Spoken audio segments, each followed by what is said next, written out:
mythology.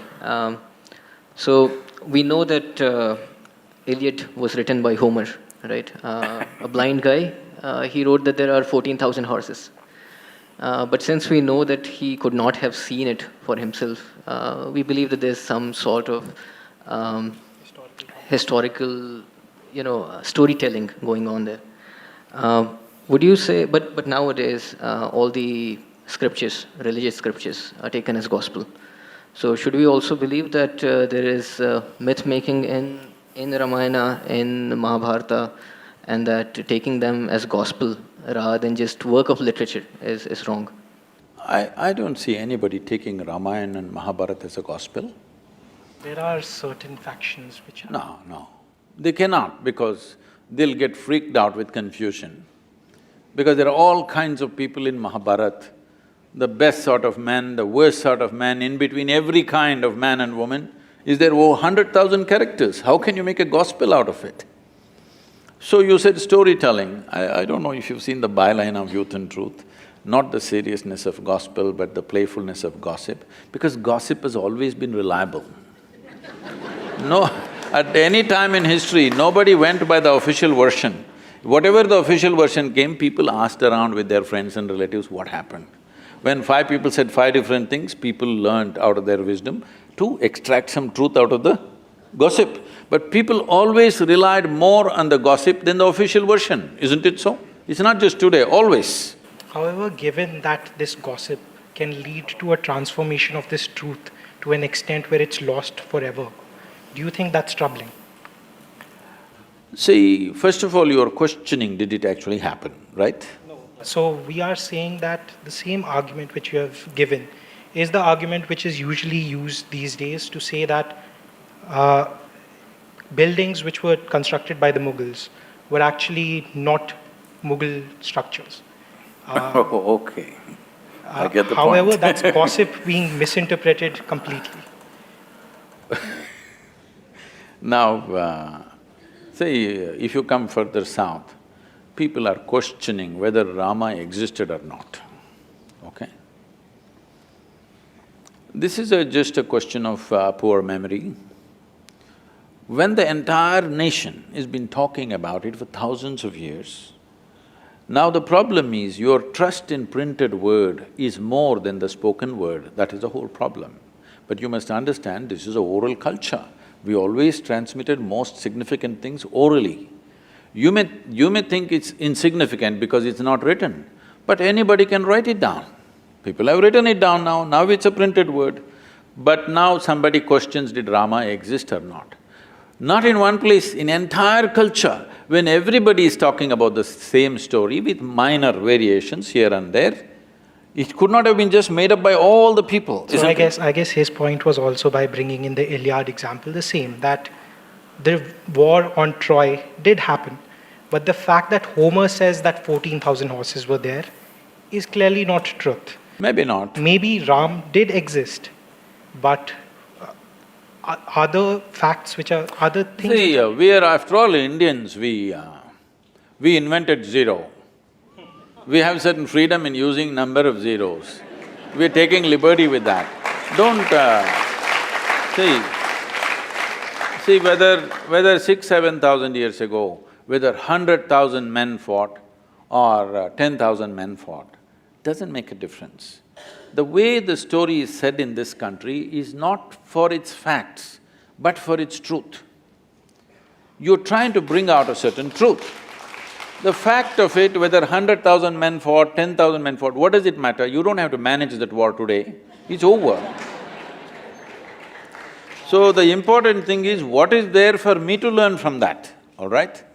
If that's a question mark, we can go ahead with that. I guess that was his point itself, that when you look at religious texts, as you would learn from… See, don't call them religious texts, this is nation's history. So let's say if you look at another piece of literature, you would derive learnings from it. Literature is different, history is different. Literature can be fiction. History is written in a dialectical way so that it's always relevant for you. I'm saying 6,000 years ago, whether a man existed or not, what's my problem? unless he has something to contribute to my life today, isn't it? However, if history has been written and the facts of the history are not clear, then how See, do this you is what I'm saying. The fact is like this. Suppose 6,000 years ago, Rama had a wife whose name was not Sita.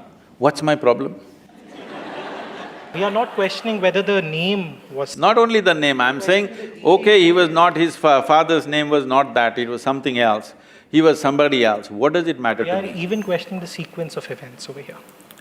You can. How they… See, sequence of events also you can question, but what I'm asking is, a 6,000-year-old drama, if it got little mixed up, it is not your problem. The problem is just this, is there something for us to get from that?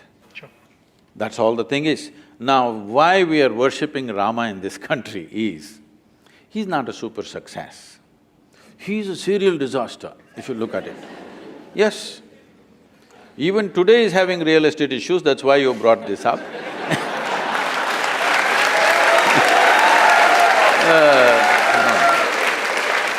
But it is not today alone, it's not today alone. Right from the beginning of his life, he is in trouble and trouble and trouble and trouble.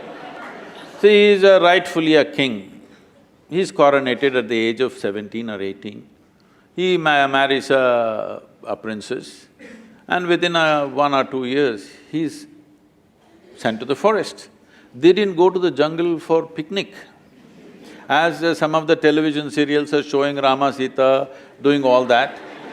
No, it is like, throwing him out of the kingdom from his power and everything. That itself would have shattered a man, but he settled down there. But Rama is also an insecure person who, when Sita came back to him, first she sat through fire. We will come there, don't First jump. she sat First, let's kidnap her, no. See, now you're changing the see, now you're changing the sequence of things. First, let's kidnap her, all right?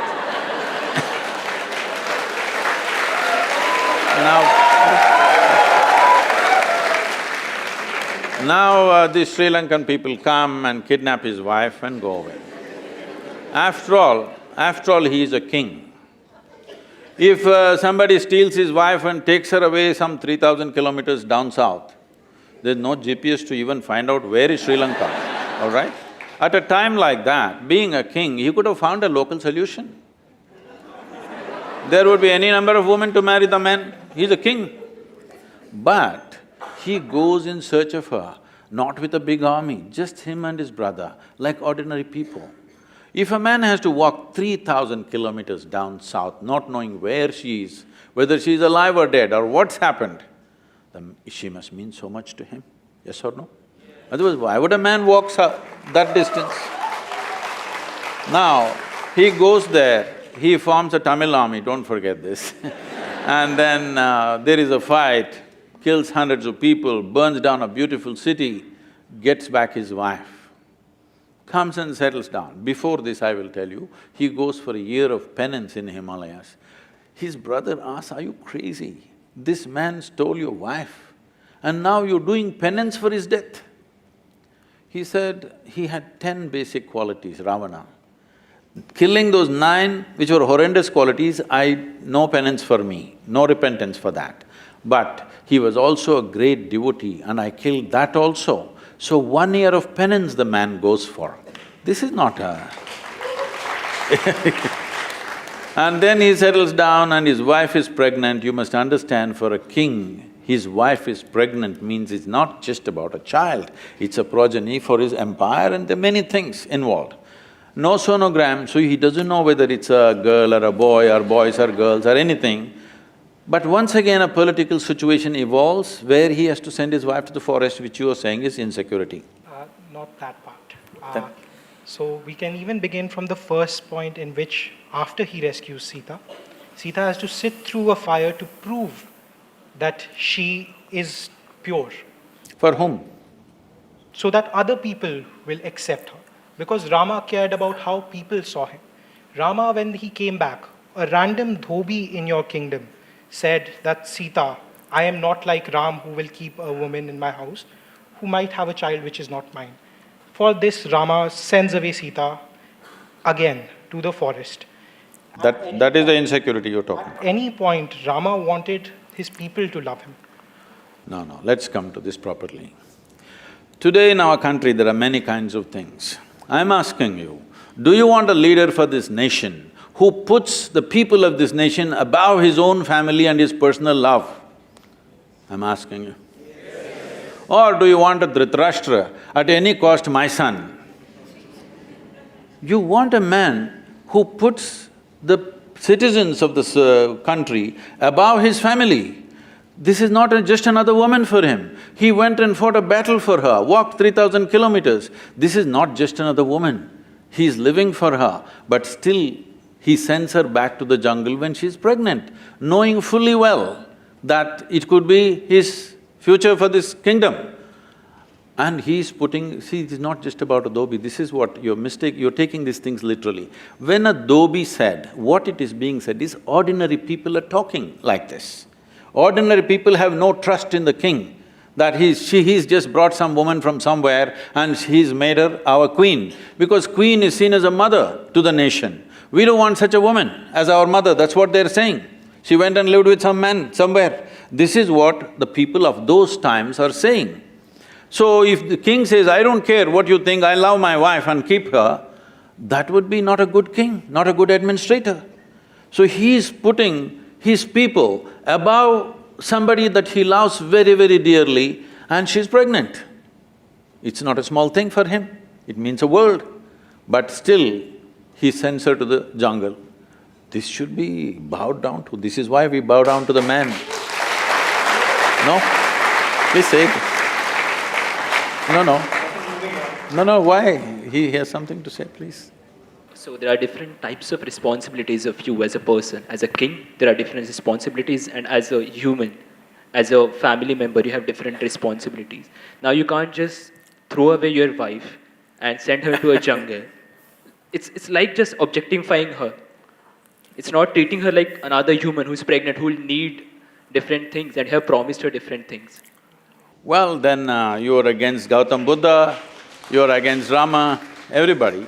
But you need to understand this in the right context, that is, if this woman didn't mean anything to her, he wouldn't have traveled down to Sri Lanka, fought a battle and brought her back, isn't it?